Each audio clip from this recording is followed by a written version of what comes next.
In this video, I'll show you how to get and use a resale certificate.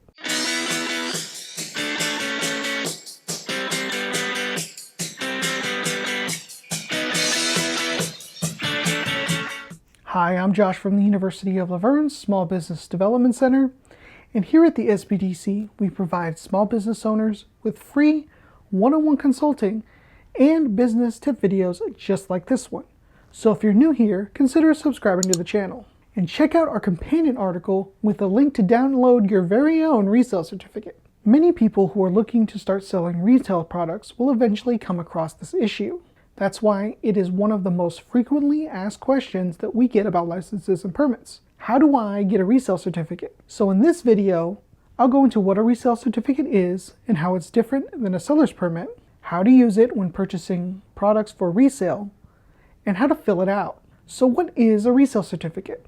Well, a resale certificate is a document that allows you to purchase items tax-free so you as a business can charge and collect tax to retail customers. So the next big question is, how is this different from a seller's permit? If you haven't seen my video on what a seller's permit is and how to get one, check that out in the card above. But to recap, seller's permit allows a business to charge sales tax to retail customers. That tax is then paid to the state based on a CDTFA filing instructions for businesses. You can find that on the website and those resources in the companion article below. Before we actually get into the resale certificate itself, there are some rules on what you can and cannot do. In fact, there are 3 basic rules when it comes to using the certificate. Number 1, you can buy finished items for sale. So in the case of Sally's Skate Shop, the example I've been using for starting a business, I can purchase fully built skateboards and gear like helmets and pads, and that's a valid use of the certificate, and then charge tax at the point of sale.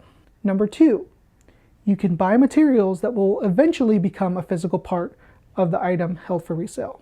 Again, using our example, I do intend to build custom boards, so I can purchase the deck, trucks, bearings, wheels, and even grip tape that goes into making the board tax-free. Since all of these items are used to build the board, I can then charge tax for the finished product at the point of sale. And number 3, you can purchase items solely for demonstration or display while holding them for sale in the regular course of business operations. You are allowed to buy items tax-free for demonstration or display. The only rule beyond this is that you're not allowed to use the items for personal use, even if you never intend to use them for resale. If you're looking for more examples, don't forget about the companion article in the description below. So now that you know what a resale certificate is, let's hop onto the computer and I'll show you how it works. Alright, so here's a general resale certificate that's provided by the CDTFA. You can definitely use this with the link in the companion article below. Filling this certificate out is fairly straightforward with 6 sections. So let's begin. In section number 1, you're going to be using your seller permit number. As I said at the beginning of this video, you need to have a valid seller's permit before you can continue. If you don't, pause this video, go get one, and then come back. So I'm going to type in some random numbers because I don't have a seller's permit for the purposes of this video. Next is section 2. This is where we're going to add what type of items we're going to be selling in our business. I'm going to be using Sally's Skate Shop as an example.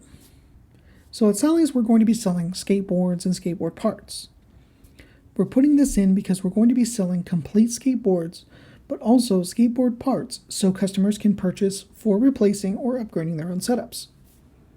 In section 3, we're going to be putting in the vendor name. So this is the name of the company you're going to be buying these parts from. You need to put in the correct name and make sure it's spelled right. In section 4, this is basically a little explanation of the rules I mentioned earlier. It says that you will only use the certificate not owing tax for items you normally use in the business that you intend to resell, demonstrate, or display. Otherwise, you're going to be owing tax on it. In section 5, here's where you're going to lay out exactly what you intend to purchase. Make this as specific as possible so there are no complications later as to what is subject to tax or not. And in this last section is basically a warning. If you try to use the certificate to avoid paying taxes and misuse it for personal gain, you will be prosecuted and penalized. And there are the basics you need to know about resale certificates. Remember, you need a seller's permit to make your resale certificate valid. You also need to make sure you read the rules and understand what you need to do to stay above board. And finally, I showed you how to fill one out, and you need to make sure that you keep copies when you submit one to a vendor so you have a record of it later. Have you gotten your resale certificate yet? Did someone do this for you? And how was your experience? Let me know down in the comments below. Did you know that we have a small business blog? Our blog covers topics from starting a business to financing and even marketing your business online.